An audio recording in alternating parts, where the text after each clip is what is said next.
નમસ્કાર વિદ્યાર્થી મિત્રો, હું ઋતુરાજ બારોટ વિઝડમ એકેડેમીમાં આપનું હાર્દિક સ્વાગત કરું છું. મિત્રો, આપણે કેસ સ્ટડીઝ આજે ફોકસ કરવાના છીએ કે GS4 જેમાં 200 માર્કની તમારી કેસ સ્ટડીઝ છે અને છોકરાઓને કેસ સ્ટડીઝ લખવામાં ઘણી બધી સમસ્યાઓ આવતી હોય છે. તો કેસ સ્ટડીઝની અંદર મારું વ્યક્તિગત મત એવો છે કે અત્યારે જે કરંટમાં ઘટનાઓ ચાલી રહી છે એ કરંટમાં બનતી ઘટનાઓને ધ્યાનમાં લઈને આપણે કેસ સ્ટડીઝ બનાવી છે અને એ કેસ સ્ટડીઝ કેવી રીતે લખી શકાય એનો આપણે એક સરસ મજાનો એપ્રોચ તમારી સામે મૂકવા જઈ રહ્યા છીએ. તો મિત્રો, આ એક કેસ સ્ટડીઝ આપણે બનાવી છે જેમાં સૌથી પહેલા અત્યારે હમણાં મહીસાગરમાં નળ સે જળ કૌભાંડ 123 કરોડ રૂપિયાનું એક કૌભાંડ થયું હતું. તો એમાંથી કેસ સ્ટડીઝ બની શકે એમ છે. તો એ કેસ સ્ટડીઝ આપણે બનાવી છે તમારા માટે અને એ કેસ સ્ટડીઝને આપણે કેવી રીતે, તમારો એપ્રોચ શું હોવો જોઈએ એના ઉપર આપણે ફોકસ કરવાનું છે. હવે મિત્રો, તમને લાગે કે આ કેસ સ્ટડીઝ જે છે અમે પહેલી વખત લખી રહ્યા છીએ, તો અમને આ સેશન યુઝફુલ થશે? હું કહીશ યસ, બિલકુલ તમને યુઝફુલ થશે. બીજું, કેટલાક સ્ટુડન્ટ્સ એવા હશે જે પ્રો હશે, ઘણી બધી કેસ સ્ટડીઝ લખી દીધી હશે, તો એમણે આ કેસ સ્ટડીઝને ધ્યાનમાં લઈને પોતાની રીતે એક સરસ મજાની કેસ સ્ટડીઝ લખવાની છે. પણ હવે મારે તમને કેટલાક બેઝિક પોઈન્ટ્સ પણ જોડે ભણાવવા છે. હવે આ કેસ સ્ટડીઝ આપણે આગળ કરવાના જ છીએ, એને લગતા પ્રશ્નો પણ આપણે સોલ્વ કરવાના છે. પણ કેસ સ્ટડી સોલ્વ કરતી વખતે હું તમને 10 પ્રકારના 10 જેટલા મુદ્દાઓ તમને જણાવવા માંગુ છું. આ 10 મુદ્દાઓ તમારે યાદ રાખવાના છે. એમાંથી જે પહેલા 5 છે એનો તમારે મોસ્ટ ઇમ્પોર્ટન્ટ છે, એટલે તમારે મેક્સિમમ એને યુટિલાઇઝ કરવાના છે કેસ સ્ટડીઝ લખતી વખતે. તો હવે આ 10 મુદ્દાઓ છે શું? તો જુઓ, સૌથી પહેલું છે કે નિયમો પ્રત્યેની વફાદારી, એટલે કે રૂલ ઓફ લો અને લીગાલિટી. આનો મતલબ શું થાય જો હું તમને સમજાવું. જેમ કે તમે એક અધિકારી છો, તો તમારું સૌથી પહેલી ફરજ શું આવે છે? તો કે કાયદાનું પાલન કરવું. હવે ગમે તેટલી ભાવનાત્મક બાબત હોય કે ગમે તેટલી લાગણીને સ્પર્શતો મુદ્દો હોય, પણ તમારે ભાવનાઓમાં વહી જવાનું નથી. આની ઉપરથી ઇમોશનલ ઇન્ટેલિજન્સ શબ્દ પણ છે. તો તમારે તમારા જે નિયમો છે, કાનૂન છે, એનું તમારે સૌથી પહેલા ધ્યાન રાખવાનું છે, એનું પાલન કરવાનું છે. Concept clear? તો સર, આમાં કેવી રીતે આને આપણે જોઈ શકીએ? તો જુઓ, હું તમને કહું, જેમ કે તમે એક અધિકારી છો, બરોબર છે? તમે શું છો? એક અધિકારી છો. હવે મહિલા તમારી જોડે આવે છે, મહિલા રેશન માટે. હવે એ ગરીબ છે, સમજો ગરીબ છે, અને એની પાસે કોઈ એક ડોક્યુમેન્ટ નથી. તો હવે જો અત્યારે એને એ ડોક્યુમેન્ટ નહીં મળે, તો તમે એને જમવાનું, એટલે કે જે અનાજ છે, એ કેવી રીતે આપશો? તો એક બાજુ તમે એમ કહેશો કે ચલો કંઈ વાંધો નહીં, આપણે અત્યારે એને અનાજ આપી દો, એક ટેમ્પરરીનું કામ થાય, પછી ડોક્યુમેન્ટ્સ આપણે કરાવી દઈશું. તો તમે કાયદાનું ઉલ્લંઘન કર્યું, ભાવુક થઈ ગયા. પણ સમાજનું કલ્યાણ, એટલે કે લોકોનું કલ્યાણ કરવી પણ તમારી ફરજ છે. તો બંને પાસાઓ જ્યારે આવી રીતે આવે, તો તમારે શું કરવાનું? નિયમો પ્રત્યેની વફાદારી અહીંયા તમને લાગુ પડશે. ઓકે? તો અહીંયા તમારે શું કરવાનું? તો નિયમો તોડવાનું નથી, પણ નિયમમાં કેટલીક છૂટછાટ આપી હોય એનો ઉપયોગ કરવાનો. એટલે છૂટછાટ કેવા પ્રકારની હોઈ શકે? અથવા તો તમે ઉચ્ચ અધિકારીને, સરકારને નિયમમાં સુધારો કરવા માટે પણ એક દરખાસ્ત મોકલી શકો. આ મેં તમને એક માર્ગ બતાવ્યો. Gate my point? હું આગળ એનો જવાબ આપીશ કે આવો કોઈ કેસ આવે તો તમે પોતાના સ્વ ખર્ચે પણ, અથવા તો વધારે તમને ઇમોશનલી ઇન્ટેલિજન્સ ના બનવું હોય તો તમારા સ્વ ખર્ચે પણ એ મહિલાને તમે મદદ કરી શકો ડોક્યુમેન્ટ્સ માટે, અને પછી એનું કામ તમે ઇઝી કરી શકો. Gate my point? બીજું એક ટોપિક ખાસ મગજમાં રાખજો, નિયમો પ્રત્યે વફાદારીની જોડે જોડે તમારો જે લેંગ્વેજ તમે કેસ સ્ટડીઝની અંદર યુઝ કરતા હોય, એકદમ બેલેન્સ્ડ અને પ્રોફેશનલ હોવી જોઈએ, એટલે કે સંતુલિત લાગવી જોઈએ. એક્ઝામિનરને એવું લાગવું જોઈએ કે આ માર્કેટમાં નવો નથી, થોડો પરિપક્વ છે, મેચ્યોર્ડ ઉમેદવાર છે અને જવાબ લખી રહ્યો છે. કોઈ આંદોલનકારી જેવું તમારું લખાણ ના હોવું જોઈએ, એક કે પછી એકદમ બેઝિક સ્ટુડન્ટ્સ લખતા હોય એવું પણ લખાણ ના હોવું જોઈએ. Gate my point? બીજો એક પોઈન્ટ હું તમને કહી દઉં કે તમે જ્યારે કેસ સ્ટડીઝ લખો, તમારા લેંગ્વેજની બાબતમાં, ટોનની બાબતમાં, તો કોઈ રાજકીય પક્ષને ટાર્ગેટ નહીં કરતા, કોઈ જ્ઞાતિને ટાર્ગેટ નહીં કરતા, કોઈ આઈડિયોલોજી, પર્ટિક્યુલર આઈડિયોલોજી પર સીધો પ્રહાર નહીં કરતા. આ બધી વસ્તુ તમને બહુ હાર્મફુલ થઈ જશે. તમારા વિચારો અને આઈડિયોલોજી ત્યાં આગળ એક્સપ્લિસિટ થઈ જશે, જે તમારા માટે હાર્મફુલ છે. તો તમારી ભાષાને ટોન કેવો હોવો જોઈએ? એકદમ નમ્ર હોવો જોઈએ અને ફર્મ, એટલે કે નિર્ણાયક હોવો જોઈએ. Concept clear? ત્રીજો એક બહુ મસ્ત પોઈન્ટ છે જે આપણે ગોતીને લખ્યો છે, બંધારણીય મૂલ્યો અને ગાંધીજીનો એક સિદ્ધાંત તાવીજ. તો હવે ગાંધીજી શું માનતા ખબર છે કે હું જે નિર્ણય લઉં ને એમાં છેવાડાના માનવીઓ, લાઈનમાં ઉભેલા છેલ્લા માનવી સુધીનો વિકાસ થવો જોઈએ, આવું ગાંધી બાપુ માનતા. એટલે કે તમારે આને એ રીતે જોવાનું છે કે છેવાડાનો માનવી એટલે મહિલાઓ, ગરીબો, શોષિતો, વંચિતો, આ બધાનો વિકાસ થવો જોઈએ. તમારા નિર્ણયથી એ લોકોને ફાયદો થવો જોઈએ. મેઇન આ વસ્તુને ધ્યાનમાં રાખવાની. તો હવે આના માટે હું તમને ટિપ્સ પણ આપીશ. ટિપ્સ શું છે?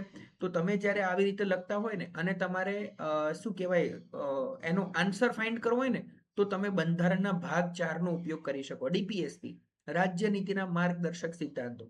તમે ફંડામેન્ટલ રાઇટ્સનો પણ ઉપયોગ કરી શકો. ઇવન પ્રિએમ્બલમાં જે મૂલ્યો આપેલા છે, ન્યાય, સમાનતા, સ્વતંત્રતા, બંધુતા, ભાઈચારો, આ બધાનો તમે ઉલ્લેખ કરી શકો ત્રીજા પોઈન્ટની અંદર. ક્લિયર? ચોથું તમારો પોઈન્ટ કેવો હોવો જોઈએ? વાસ્તવિક. કેવો હોવો જોઈએ? વાસ્તવિક અને વ્યવહારિક. એક પ્રેગ્મેટિક એપ્રોચ દેખાવો જોઈએ. હવાબાજી નથી કરવાની કે ભાઈ મહિનામાં તો હું ગરીબી નાબૂદ કરી નાખીશ કલેક્ટર બનીને. નહીં, એ વસ્તુ શક્ય જ નથી. કેમ? કારણ કે સરકાર પાસે બજેટ પણ મર્યાદિત છે, સંસાધનો પણ મર્યાદિત છે અને સમય પણ નથી, એટલે કે ઓછો છે. સમજો? તો એ વસ્તુ કાલ્પનિક તમારી ચાલશે જ નહીં ત્યાં આગળ. તો તમારે ઉકેલ આપતી વખતે શું કરવું પડશે? જેટલી સરકારની યોજનાઓ ઉપલબ્ધ છે એને તમારે જણાવી શકો, તમારું વેલ્યુ એડિશન તમે નાખી શકો. બીજું, તમે ટેકનોલોજીનો ઉપયોગ કેવી રીતે કરશો આજના જમાનામાં એ તમે લખી શકો. પછી તમારો પ્લાન ઓફ એક્શન તમે આખો રજૂ કરી શકો તમારા કેસ સ્ટડીઝની અંદર લખતી વખતે. હું સમજાવીશ કેસ સ્ટડીઝ કેવી રીતે લખાય, પણ કેસ સ્ટડીઝ લખતા પહેલા આ 5 થી 10 પોઈન્ટ છે એ તમારે ખૂબ ઇમ્પોર્ટન્ટ છે. આ તમારે મગજમાં રાખવાના છે. પછી 5મો પોઈન્ટ શું કે છે?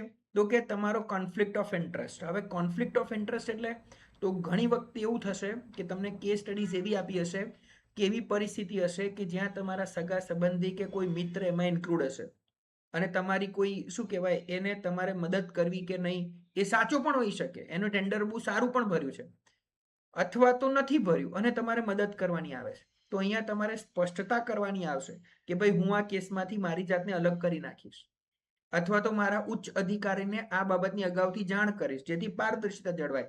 જો એનું ટેન્ડર ખૂબ સારું છે ને પર્ટિક્યુલર છે અને એ તમારા જિલ્લા માટે ખૂબ યોગ્ય પણ છે, તો તમે શું કરી શકો? એડવાન્સમાં પોતાના ઉચ્ચ અધિકારીને આ બાબતની જાણ કરી શકો. તો આવા મુદ્દાઓ પણ તમારે અહીંયા ધ્યાન આપવાના રહેશે.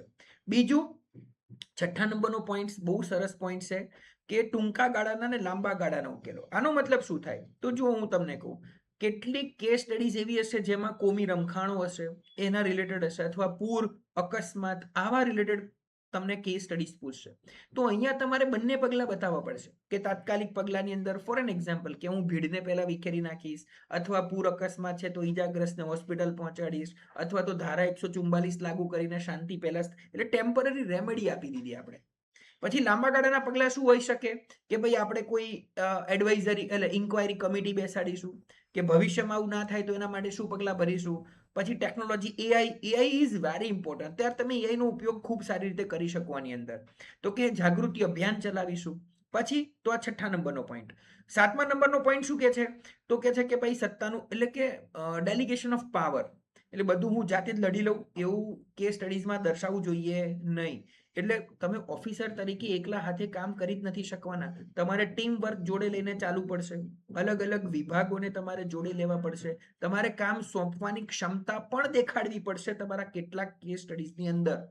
તો ટીમ વર્ક અને સંકલનથી આવા શબ્દોનો તમારે શું કરવાનો છે? ઉપયોગ કરવાનો છે તમારા કેસ સ્ટડીઝની અંદર. આટલું ક્લિયર?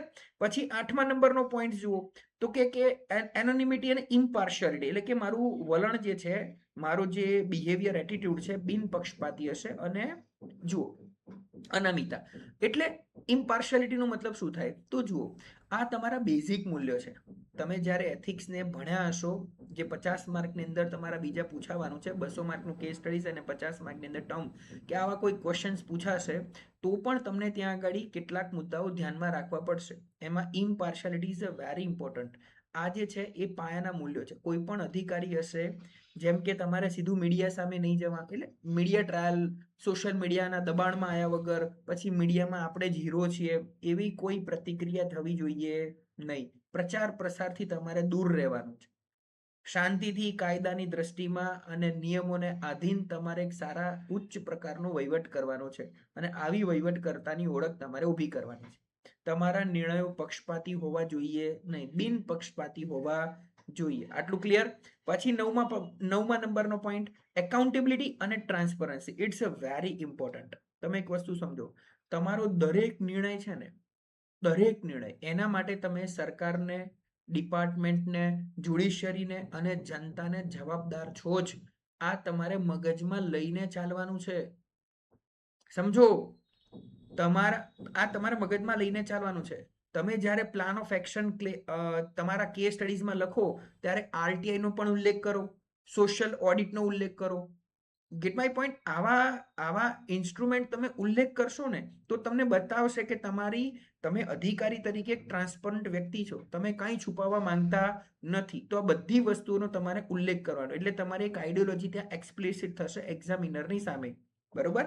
અને લાસ્ટ નંબરનો પોઈન્ટ છે કે ભાઈ કોન્સિક્વન્શિયલિઝમ, એટલે કે પરિણામની પૂર્વધારણા.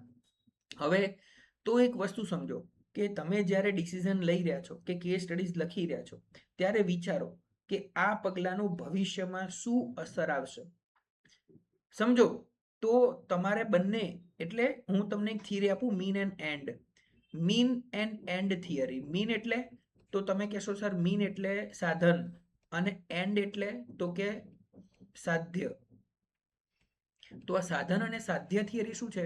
તો તમારો ગોલ, તમારો ઉદ્દેશ, નિર્ણય લેતી વખતે તમારો જે ઉદ્દેશ છે આને કહેવાય સાધ્ય. તો આ કેવો હોવો જોઈએ? પોઝિટિવ હોવો જોઈએ, વેલફેર ઓફ પીપલને લગતો હોવો જોઈએ. અને એના માટે તમે જે સાધન વાપરી રહ્યા છો એ પણ કેવું હોવું જોઈએ? પોઝિટિવ હોવું જોઈએ. આટલો કોન્સેપ્ટ ક્લિયર? તો પરિણામની પૂર્વધારણાની અંદર આ મુદ્દાઓ તમારે શું કરવાના છે? ધ્યાન રાખવાના છે. તો ચલો હવે આપણે સરસ મજાના કેસ સ્ટડીઝ ઉપર આગળ વધીએ. ઓકે, ચલો કેસ સ્ટડી શું કહે છે? તો કે મહીસાગરની અંદર નળ સે જળ કૌભાંડ આધારિત એથિક્સ બેઝ ઉપર એક પરિસ્થિતિ તમને આપેલી છે કે તમે રાજ્ય સરકારના એન્ટી કરપ્શન અથવા તો સીઆઈડી, ક્રાઇમ ઇન્વેસ્ટિગેશન ડિપાર્ટમેન્ટના વરિષ્ઠ અધિકારી છો. તમને એક અતિ મહત્વકાંક્ષી સરકારી યોજના જેનો ઉદ્દેશ અંતરિયાળ, ગ્રામીણ અને આદિવાસી વિસ્તારોના દરેક ઘરમાં પીવાનું શુદ્ધ પાણી પહોંચાડવાનો છે, તેમાં થયેલી ગેરરીતિ એટલે કે ભ્રષ્ટાચારની તપાસ સોંપવામાં આવી છે.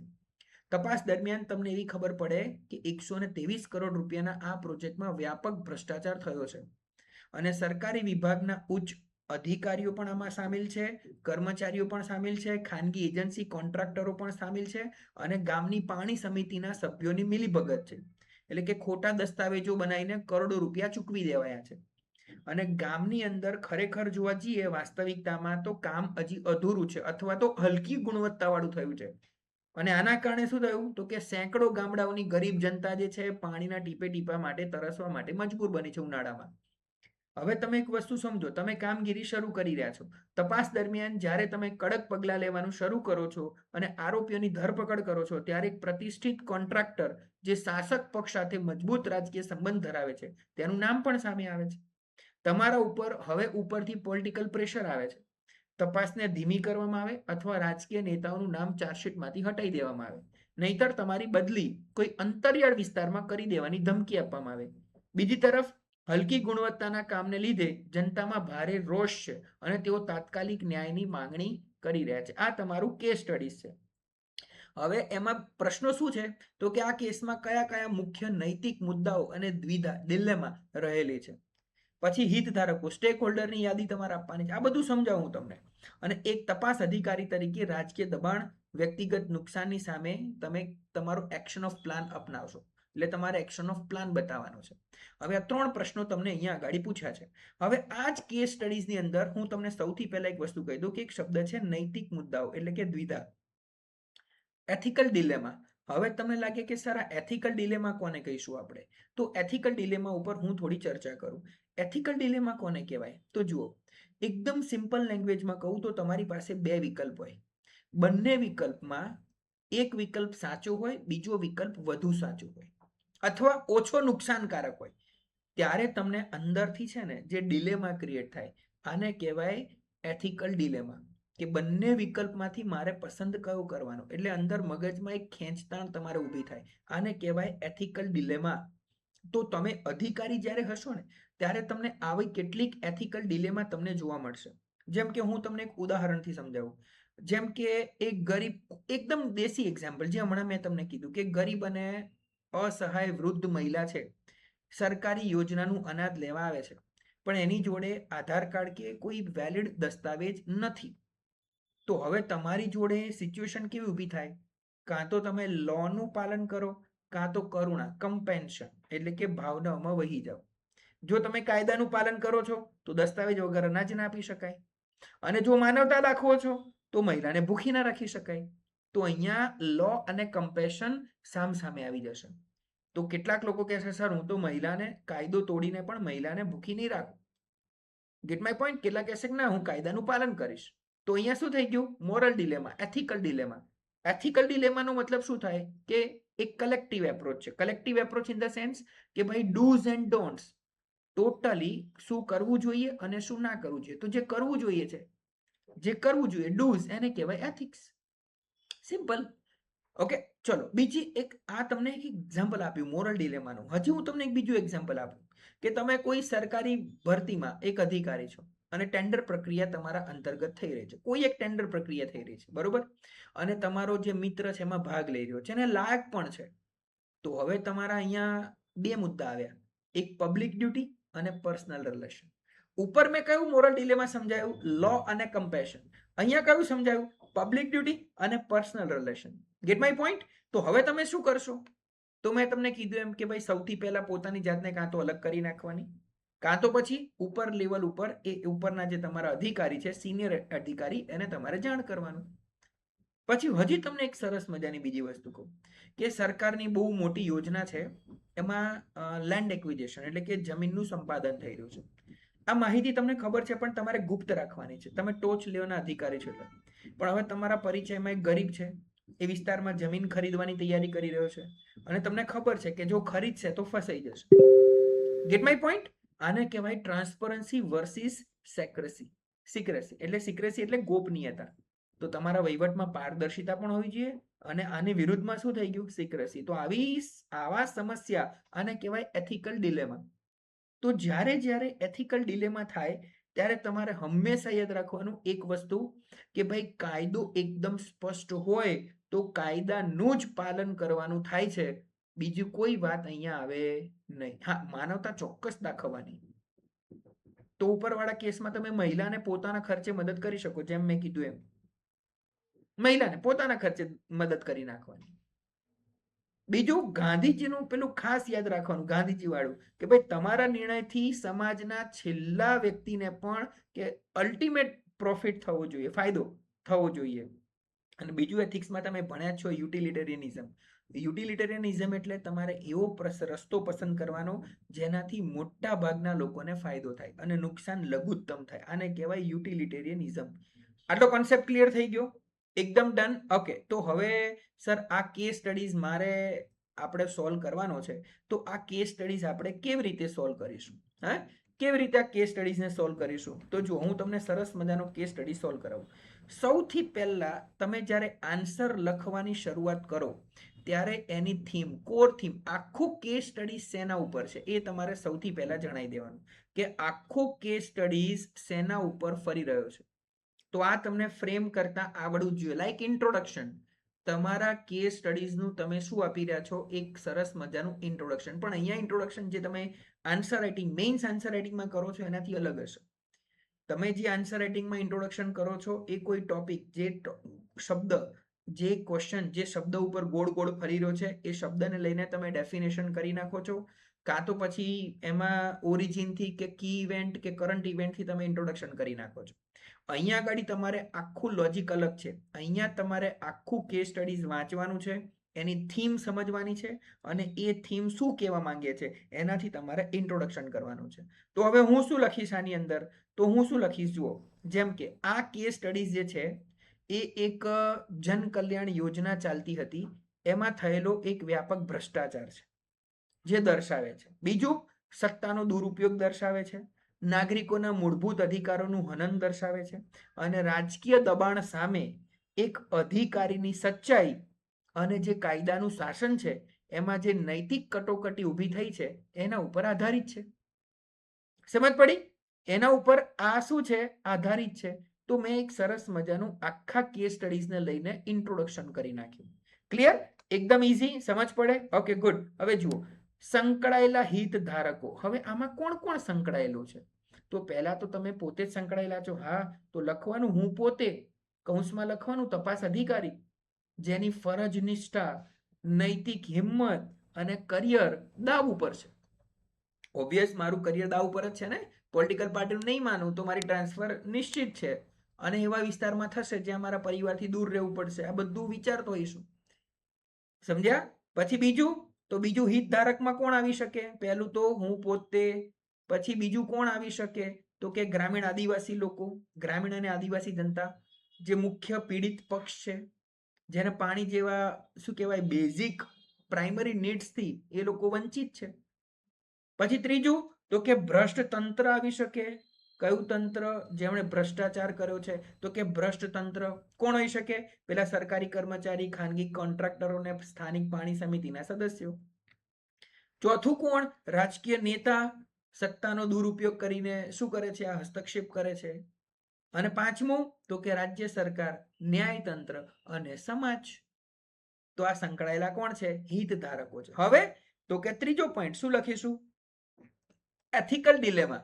હવે અહીંયા ડિલેમા શું છે? મેં તમને કીધું ને, એથિકલ ડિલેમા કંઈ પણ હોઈ શકે. તો દરેક કેસ સ્ટડીઝ પ્રમાણે એથિકલ ડિલેમા કેવા હશે? અલગ અલગ. હવે મને અહીંયા કહો કે આપણા આ કેસને જોતા તમને શું લાગે છે? તો પહેલું ડિલેમા મારી અંદર શું હશે? તો કે પહેલા તો મારો વ્યક્તિગત હિત, સ્વાર્થ. સ્વાર્થ શબ્દ નહીં વાપરવાનો, વ્યક્તિગત હિત. કે ભાઈ મારું હિત એવું છે કે હું આમાં શાંત થઈ જાઉં, અને આની અંદર શું કહેવાય બદલીનો ભય છે મને, તો હું નમતું ચોખી નાખું. હા, તો એ કરી શકાય. કે પછી વ્યવસાયિક ફરજ, વ્યક્તિગત હિત વર્સિસ વ્યવસાયિક, એટલે કે પ્રોફેશનલ ડ્યુટી. પ્રોફેશનલ ડ્યુટી, તો પ્રોફેશનલ ડ્યુટી શું હોઈ શકે? તો કે ભાઈ ડર વગર ન્યાયિક વલણ અપનાવવાનું, જે થાય હું નિયમની દ્રષ્ટિએ, કાયદાની દ્રષ્ટિએ કેવો છું? સાચો. તો પહેલું એથિકલ ડિલેમા, આ તમારે કેસ સ્ટડીઝ કોઈ પણ આવે તમારી અંદર એ વ્યક્તિ બની જવાનું. સમજો, કેસ સ્ટડીઝ બેસ્ટ લેવલ ઉપર લખવા હોય તો એ વ્યક્તિ તમારે બની જવાનું. તમે વ્યક્તિ બની ગયા એટલે તમારી અંદર જ એવા પ્રશ્નો ઊભા થશે કે પહેલા તો મારી બદલીનો ભય છે. તો એ શબ્દ કયો હશે? તો કે વ્યક્તિગત હિત, વ્યવસાયિક ફરજ. પછી બીજું, તો જુઓ, મારે હવે બીજો એક પોઈન્ટ, જો મારે આખી જિંદગી નોકરી કરવું હોય તો શું કરવું પડે? તો કે ભાઈ મારે પોલિટિશિયનો જોડે મારે રિલેશન મેન્ટેન કરવા પડે ભવિષ્યમાં, પ્રમોશનથી લઈને બધું. તો અહીંયા બીજો કયો શબ્દ છે? તો કે રાજકીય સુમેળ. રાજકીય સુમેળ, અથવા તો કે વહીવટી તટસ્થતા. અથવા તો હું વહીવટમાં કેવો રહું? તો કે તટસ્થ રહું. તો અહીંયા શું લખી શકાય રાજકીય સુમેળને વહીવટી તટસ્થતામાં? તો કે પ્રભાવશાળી વ્યક્તિને બચાવવા માટે સમાધાન કરવું, અથવા કાયદા સમક્ષ સમાનતા જાળવવી. અને ત્રીજું તો કે નિયમોનું પાલન કરવું, અથવા તો માનવતાવાદી અભિગમ. નિયમોનું પાલન એટલે માત્ર કાગળ પર તપાસ મર્યાદિત રાખીને, અથવા માનવતાવાદી અભિગમ એટલે જનતાની પીડાનો વાસ્તવિક ઉકેલ લાવવું. તો અમે શું કરી નાખ્યું? મારા જે એથિકલ ડિલેમા છે એ મેં લખી નાખ્યા. તો અહીંયા છે ને કેસ સ્ટડીઝમાં તમને આ એથિકલ ડિલેમા ક્યારે મદદ, કેવી રીતે લખી શકશો ખબર છે? જ્યારે તમે એથિક્સ ભણ્યા હશો ત્યારે જ. બાકી ડાયરેક્ટ કેસ સ્ટડીઝ કરશો તો નહીં આવ્યા, કારણ કે તમને એ મુદ્દાઓ ટેકનિકલ ટર્મમાં ખબર હોવી જરૂરી છે કે તટસ્થ કોને કહેવાય, નિષ્પક્ષ કોને કહેવાય, ગેટ માય પોઈન્ટ, મોરલ ડિલેમા કોને કહેવાય, એટીટ્યુડ કોને કહેવાય, પછી સિવિલ સર્વિસમાં પ્રોબિટી કોને કહેવાય, ઇન્ટિગ્રિટી કોને કહેવાય. આ બધા શબ્દો તમારી અંદર ઘૂંટાયેલા હોવા જોઈએ. એથિક્સ તમે કરેલું હોવું જોઈએ, તો તમે આ નૈતિક દ્વિધાવાળા શબ્દો છે ને ડેવલપ કરી શકશો. ક્લિયર? પછી શું કે છે? ઉપલબ્ધ વિકલ્પ, અવેલેબલ. હવે મારી જોડે કયા વિકલ્પો ઉપલબ્ધ છે?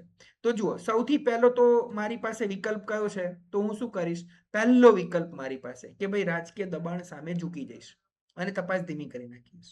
વ્યક્તિગત કરિયર મારું બચી જશે, પણ આમાં થશે શું કે ભાઈ વહીવટમાં જે નૈતિકતા છે ને એનો પરાજય થશે અને જનતા જોડે અન્યાય થશે. આ મૂલ્યાંકન લખ્યું મેં પહેલો વિકલ્પની જોડે. બીજો વિકલ્પ મારી પાસે શું છે? તો કે બીજો વિકલ્પ હું કાયદો હાથમાં લઈશ અને મીડિયામાં જતો રહીશ. હે, કાયદો હાથમાં લઈને શું કરીશ? મીડિયામાં જતો રહીશ કે ભાઈ મૂલ્યાંકન, કે ભાઈ પેલું શિસ્તના નિયમોનો ભંગ થશે ને અને તપાસ નબળી પડી શકે. ગુસ્સામાં આવીને આવું કામ ના કરે. બીજો વિકલ્પ છે. ત્રીજો વિકલ્પ, કાયદાકીય મર્યાદામાં રહીને મજબૂત પુરાવા સાથે તટસ્થ તપાસ ચાલુ રાખીશ. હંમેશા તમે જે વિકલ્પ લખવાના હોય પગલા પ્લાન ઓફ એક્શનમાં, એમાં છેલ્લો વિકલ્પ રાખવાનો જે તમારો પોઝિટિવ હોય, જે તમે લખવાના હોય કે ભાઈ કાયદાકીય મર્યાદામાં રહીને. ત્રીજો વિકલ્પ લખશો તમે કે ભાઈ હું કાયદાકીય મર્યાદામાં રહીને શું કરીશ? તો કે મજબૂત પુરાવા સાથે તટસ્થ તપાસ ચાલુ રાખીશ. શ્રેષ્ઠ માર્ગ. બદલીનું જોખમ છે પણ કાયદોય બચી જશે અને મારી નૈતિક હિંમત પણ વધશે, એટલે નૈતિકતા પણ જળવાશે. ડન. તો હવે મારો પ્લાન ઓફ એક્શન. હવે શું લખવાનું? Plan of action. ઉપલબ્ધ વિકલ્પો લખી નાખ્યા પછી હવે પ્લાન ઓફ એક્શન શું હોય? ચલો, તો તમે આનો પ્લાન બનાવશો કે હું શું કરીશ. હવે આવું કામ થયું તો એક તપાસ અધિકારી તરીકે તો સૌથી પહેલા તો પુરાવાઓ એને સુરક્ષા આપીશ. પુરાવાઓને ડિજિટાઇઝેશન કરી નાખીશ કે જેટલા નાણાકીય વ્યવહારો થયા છે, નકલી બિલ છે કે ભાઈ એના ફોરેન્સિક પુરાવા છે, એને ઓન રેકોર્ડ ઉપર મજબૂત કરીશ. એટલે ભવિષ્યમાં તપાસ જોડે કોઈ ચેડા થઈ શકે નહીં, કે એને ચેન્જ કરી શકાય નહીં. બીજું, એને હું ન્યાયિક કવચ આપી દઈશ. કેવી રીતે? તો કે મારી તપાસ ડાયરી છે ને, એમાં રેગ્યુલર એક નોંધ રાખીશ. ચાર્જશીટનો એક ડ્રાફ્ટ જે હશે એ સીધો અદાલતની સમક્ષ સબમિટ કરીશ. એટલે મારી બદલી થાય તો પણ કાયદાકીય રેકોર્ડ બદલાશે નહીં. ત્રીજું, હું એક એવી ઇમ્પેક્ટફુલ કાર્યવાહી કરીશ કે મારા જે અધિકારી તરીકેના મૂલ્યો છે એને હું વળગી રહીશ અને જેટલા બી નેતા છે અથવા તો જે દોષિતો છે એની સામે કડક ચાર્જશીટ ફાઇલ કરીશ. અને છેલ્લે કે કૌભાંડના જે નાણાં છે, જુઓ વે ફોરવર્ડ, એની હું વસૂલાત કરીશ. બીજું, બ્લેક લિસ્ટિંગની પ્રક્રિયા સ્ટાર્ટ કરીશ કે એ લોકોને બ્લેકલિસ્ટ કરો જેટલા કોન્ટ્રાક્ટરો છે. અને આ સિવાય ગામડાઓના લોકો માટે તો કે વૈકલ્પિક એક વ્યવસ્થા ઊભી કરીશ જેમાં તાત્કાલિક એ લોકોને પાણી પહોંચાડી શકાય. મસ્ત થઈ ગયો કોન્સેપ્ટ. તો હવે નિષ્કર્ષ શું લખી નાખશો? કન્ક્લુઝનમાં શું લખશો? વે ફોરવર્ડ, કાં તો કંઈક અલગ પ્રકારનો મુદ્દો. ગાંધી બાપુનું લખી નાખવાનું, સાધન અને સાધ્યની શુદ્ધિ. જે સિદ્ધાંત કર્યો છે કે વહીવટમાં ડર અને પક્ષપાત વગર લીધેલો નિર્ણય જ તંત્ર પર જે લોકોનો વિશ્વાસ છે એ ટકાવી રાખે છે. પક્ષ અને બદલી આ તો ક્ષણિક છે, પણ જે નૈતિકતા અને જન કલ્યાણ છે એ અંતિમ ધ્યેય છે. તો સરસ મજાનું કન્ક્લુઝન થઈ ગયું. તો આ રીતે તમારા કેસ સ્ટડીઝને તમે જસ્ટિફાઈ કરી શકો અને મેક્સિમમ માર્ક્સ તમે ફેચ કરી શકો. ક્લિયર? બિલકુલ ડન. તો આઈડિયા આવી જશે, યસ ઓર નો? તો તમારે આટલા મુદ્દા ઉપર વર્કઆઉટ કરવાનું છે, હા ને? ચલો, બેસ્ટ ઓફ લક બચ્ચાઓ. તો આવી રીતે હું અલગ અલગ કેસ સ્ટડીઝ તમારી સામે મૂકતો રહીશ. હમણાં મધ્યપ્રદેશમાં થયેલી ઘટના જે છે એના રિલેટેડ પણ હું એક કેસ સ્ટડીઝ લઈને આવીશ અને એ કેસ સ્ટડીઝ ઉપર તમે કામ કરજો. હું તમને કેસ સ્ટડીઝ અહીંયા સમજાવીશ. ઓકે, ચલો, બેસ્ટ ઓફ લક બચ્ચાઓ. Take care, bye by.